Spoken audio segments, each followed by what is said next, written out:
أعزائي المشاهدين في حلقة جديدة من برنامج جولة في كتاب. حلقتي النهاردة غير أي حلقة. أنا النهاردة ما عملتش إعداد ولا كتبت مقدمة، ولغيت كمان الفقرة الأولانية بتاعت السيرة الذاتية اللي بنقدمها كل مرة، علشان المواهب اللي معايا النهاردة محتاجة كل دقيقة كل ثانية، محتاجة الحلقة دي ومحتاجة 10 حلقات كمان. هدخل في الحلقة على طول وهقدم المواهب اللي معايا مواهب صغيرة طفولة بس بطعم الشباب. معايا بنوته جميله من الاسماعيليه اسمها فاطمه جمال، عندها 11 سنه، مركز اول على مستوى محافظه الاسماعيليه في القاء الشعر، وعضو في البرلمان الصغير، ومقدمه برامج لها برنامج على القناه باسم صبيان وبنات. اهلا يا بطوط. اهلا بحضرتك. عامله ايه؟ الحمد لله تمام. ومعايا كمان موهبه جميله جدا، والموهبه دي قبل ما اتكلم عنها لازم ادي الاهداء لوالده. انا الحلقه بتاعتي النهارده كان المفروض والده اللي يبقى معايا، وطلبت منه لان والده كاتب كبير. هو قال لي انا مش محتاج، انا محتاج اظهر شباب وبنات واولاد محافظتي. معايا الاستاذ الصغنن عبد الرحمن منصور احمد، 10 سنين، اول محافظه سنه رابعه ابتدائي في القاء الشعر. اهلا يا عبد الرحمن. اهلا بك يا طنط. هنبدا بقى حلقتي النهارده معاكم. هسيب الورقه وهسيب القلم، انا عايزه اسمعكم. فاطمه، انا عارفه ان انت بتقدمي برنامج على القناه باسم صبيان وبنات. هو انا مش بقدم برنامج بالظبط، بس انا بعمل زي تقارير بطلع بيها بره وتبقى لقناه القناه. يعني بتعملي تقارير كده او زي تغطيه مثلا كده، تغطيه مثلا لندوه ثقافيه كده، يعني نقول مذيعه مراسله صغننه.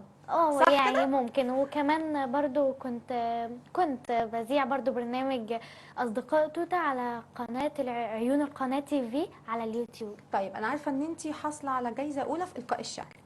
عايزاكي بقى النهارده كده تسمعينا بصوتك الجميل القاء شعرك عامل ازاي، ونسيب الناس هي اللي تحكم علينا. ماشي، اوكي. انا باذن الله النهارده هقول قصيده بعنوان تحرش في الميدان، كلمات الشاعره الكبيره بنت الاسماعيليه يسرى العجمي، القاء فاطمه جمال. اتفضلي يا حبيبتي. القصيده بتقول: في حاجات كتير جواها يمكن تخبيها توجعها، لكن تلاقيها تداريها عن أقرب حتى ماليها. في حاجات لأنها أنثى تجرحها حتى من الهمسة، من اللمسة، من كل إيد طلت ليها. فاكراه وسط الميدان بين الزحام لما ايديه طالت عفافك، والكل في وقتها شافك وما حدش منهم حاشك. بصلنا نظرة مش هي، إيه نزلك انت وهي دندن رجال، واحنا اللي حامينكوا في بيتكم. كفاياكوا خلصت حجتكوا، بقى هي دي اصول ثورتكوا، انك تهني وتجرحني، انك في عرض بتذبحني، وبرضه لانك الانثى كنت الملامة، وقالوا برضه عليكي انك كنتي جبانة، ولما كسرتي يوم خوفك طلع صوتك وقلتي الآه. مجروحة وتعبانة، قالوا دي بنت مش هي، وليه بتبوح دي لعبية، وناس بيقولوا دي ضحية، وميت حدوتة وقضية. اسمعني انت او هي، مانيش محتاجة محامية ولا قاضي هينصفني طالما ما حد شايفني. انا المظلومة مش هو، انا المغصوبة بالقوة، انا المظلومة مش هو، انا المغصوبة بالقوة، انا اللي تفكي لحجابي، انا اللي غريبة على بابي، انا المسحولة على ارضك، انا اللي حاولت اصنع أرضك، أنا اللي غزلت لك ثورة، أنا اللي ما سبت يوم فردك. وأنا لما نزلت ميادينك ما كنتش نازلة خلف دينك. أنا لما نزلت ميادينك ما كنتش نازلة خلف دينك، ما كنتش نازلة أتعايق، ما كنتش فاكرة هتضايق، ولا ابنك هيلمسني، ولا ابنك هيلمسني، ولا إنه يحسسني لأني أنثى متهانة. كفاية تعبت بأمانة، كفاية تعبت بأمانة. برافو، بجد برافو. شايفين مواهبنا، شايفين بنات مصر، شايفين شباب مصر، شايفين الأطفال اللي طالعة عارفة يعني إيه ثورة، عارفة يعني إيه ميدان، بتتكلم، بتعبر، بتحاول ترسم لنفسها مستقبل يمكن يكون أفضل من مستقبلنا اللي احنا لسه ما نعرفوش. هاجي دلوقتي مع عبد الرحمن. ازيك يا عبد؟ الحمد لله. انا عارفه ان انت بتلقي كده برضو بصوت جامد كده وسمعتك، على فكره سمعتك كتير على الفيسبوك، وبابا طبعا اللي رشحك انك تكون موجود النهارده قبل منه. هتقول لنا ايه النهارده يا عبد الرحمن؟ أنا إن شاء الله سألقي على مسامع حضراتكم قصيدة بعنوان عيون عبلة للشاعر مصطفى الجزار. اتفضل. كفكف دموعك وانسحب يا عنترة، فعيون عبلة أصبحت مستعمرة، لا ترجو بسمة صغرها يوما فقد سقطت من العقد الثمين الجوهرة. قبل سيوف الغاصبين ليصفحوا، واخفض جناح الخزي وارجو المعذرة، ولتبتلع أبيات فخرك صامتا، فالشعر في عصر القنابل ثرثرة، والسيف في وجه البنادق عاجز، فقد الهوية والقوى والسيطرة، فاجمع مفاخرك القديمة كلها، واجعل لها من قاع صدرك مقبرة، وابعث لعبلة في العراق تأسفا، وابعث لها في القدس قبل الغرغرة، اكتب لها ما كنت تكتبه لها تحت الظلال وفي الليالي المقمرة. يا دار عبلة بالعراق تكلمي، يا دار عبلة بالعراق تكلمي، هل أصبحت جنات بابل مقفرة؟ النهر عبلة تستباح مياهه، وكلاب أمريكا تدنس كوثرة. يا فارس البيداء صرت فريسة، عبدا ذليلا أسودا ما أحقره، متطرفا متخلفا ومخالفا، نسبوا لك الإرهاب صرت معسكرة. عبس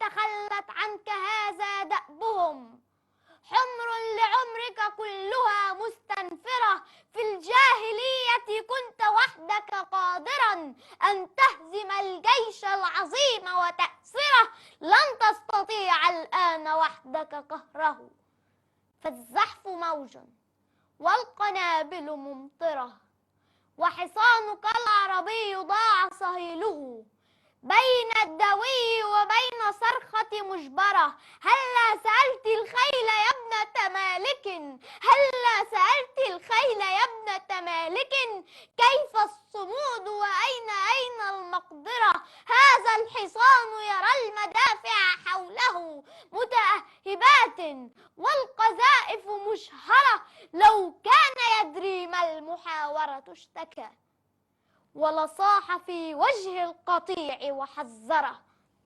يا ويح عبس، يا ويح عبس أسلموا أعداءهم مفتاح خيمتهم ومدوا القنطرة، فأتى العدو مسلحا بشقاقهم ونفاقهم، وأقام فيهم منبرة، ذاقوا وبال ركوعهم وخنوعهم، فالعيش مر والهزائم العزائم منكرة، هذه يد الأوطان تجزي أهلها، من يقترف في حقها شرا يره.